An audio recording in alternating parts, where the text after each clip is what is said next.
That's my OS. What's an OS? Welcome to TlDr Fighting Games, the show where I explain to you fighting games in 5 minutes. Today's topic is an interesting one. It is largely the inspiration for this show, as I struggled to understand it when I started learning, and it's a huge one. Just got patched out of Grand Blue Versus. We are discussing option selects. And strap in, everybody, because this one is going to be meaty. An option select is when a player performs multiple actions in such a way that only one of them comes out, typically by doing inputs in such a way that the game engine is used to hide some of them. What?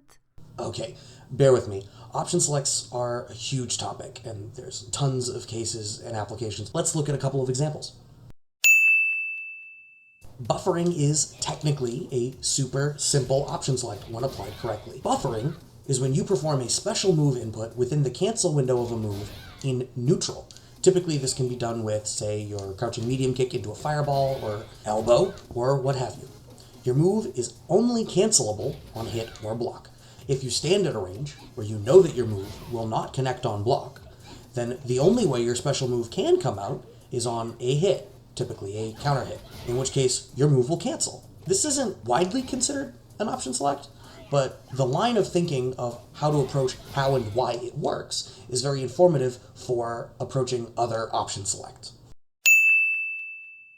Baby's first OS. I didn't even know this was an option select when I first learned about it. I just thought it was kind of how games worked. For context, in Street Fighter 4 and other similar fighting games, throws and throw techs are performed by pressing light punch and light kick at the same time. And if you do this while standing, you'll see a throw animation come out, even on whiff. And if you're used to Street Fighter 5, you've seen what this looks like when you tech a throw at the wrong time.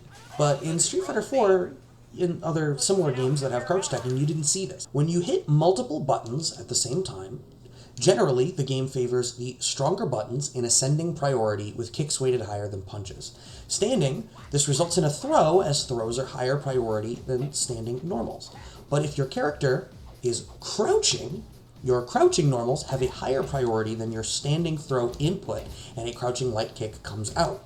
But if your character is about to be thrown, you have performed the throw tech input, and you will tech the throw. Other games out right now have similar option selects. Under Knight's throw input is light plus shield, and if you crouch while pressing light plus shield, you'll receive a throw. However, if you crouch block with 1 plus shield, you'll momentarily flash your crouching shield.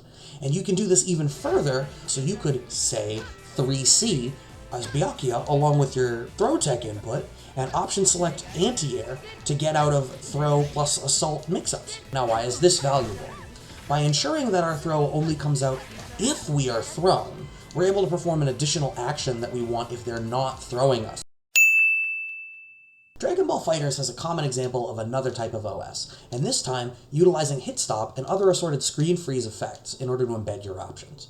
When you perform a 2H on hit in Dragon Ball FighterZ, you receive a smash effect, and you're greeted by a brief cinematic as your character launches your opponent into the air. On block, however, no such animation exists. After you've caused a smash, you want to be able to follow this up with a super dash and continue your combo. But on block, this is the end of your block string of normals and generally needs to be canceled into a fireball or some sort of assist or special move to keep your offense going. Because the smash animation only comes out on hit, what we can do is we can perform a special move input during that brief window of time where the animation will be occurring. If the move hits, the animation effectively eats the input of our special move, and we're able to input the super dash anyway. On block, however, we immediately cancel as early as possible into the special move and continue our block string pressure. Street Fighter V has a similar option select available to it. Take Laura. There's a common option select Laura might use after landing a light punch elbow, which leaves her in her opponent's face. Laura has a reliable anti-air in her hard punch elbow, and she can option select that behind her regular throw. The option select is performed by inputting regular throw, and very shortly afterwards, performing heavy elbow. If her opponent is thrown or techs the throw, Laura is in an animation, and the heavy punch elbow input is discarded. If her opponent, however, makes the throw whiff, such as by neutral jumping because they want to punish the command grab, the AntiAir Elbow immediately comes out and anti-airs her opponent. By performing an action and simultaneously hitting the block button, the block input takes priority over whatever action you just tried to perform. This means that you can perform, like, a super move and press the guard button, and the guard button takes precedence. If your opponent performs an action which would put you into pre-block frames, pre-block frames nullify your guard input, meaning the guard input no longer blocks your super move from coming out. Basically, what it means is that you can layer any sort of defensive hard read option behind a proximity guard, and it will only ever come out if you are right. If you're wrong, you'll block. Brad, what the fuck are you talking about? Talk too much. Talk too much. Alright? Can you make it simple?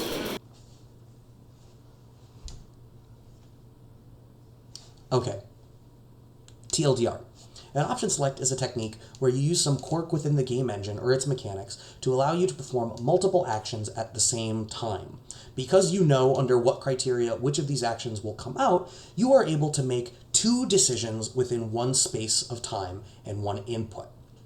A good option select lets you cover multiple situations at the same time, taking risk away from a risky defensive or offensive decision.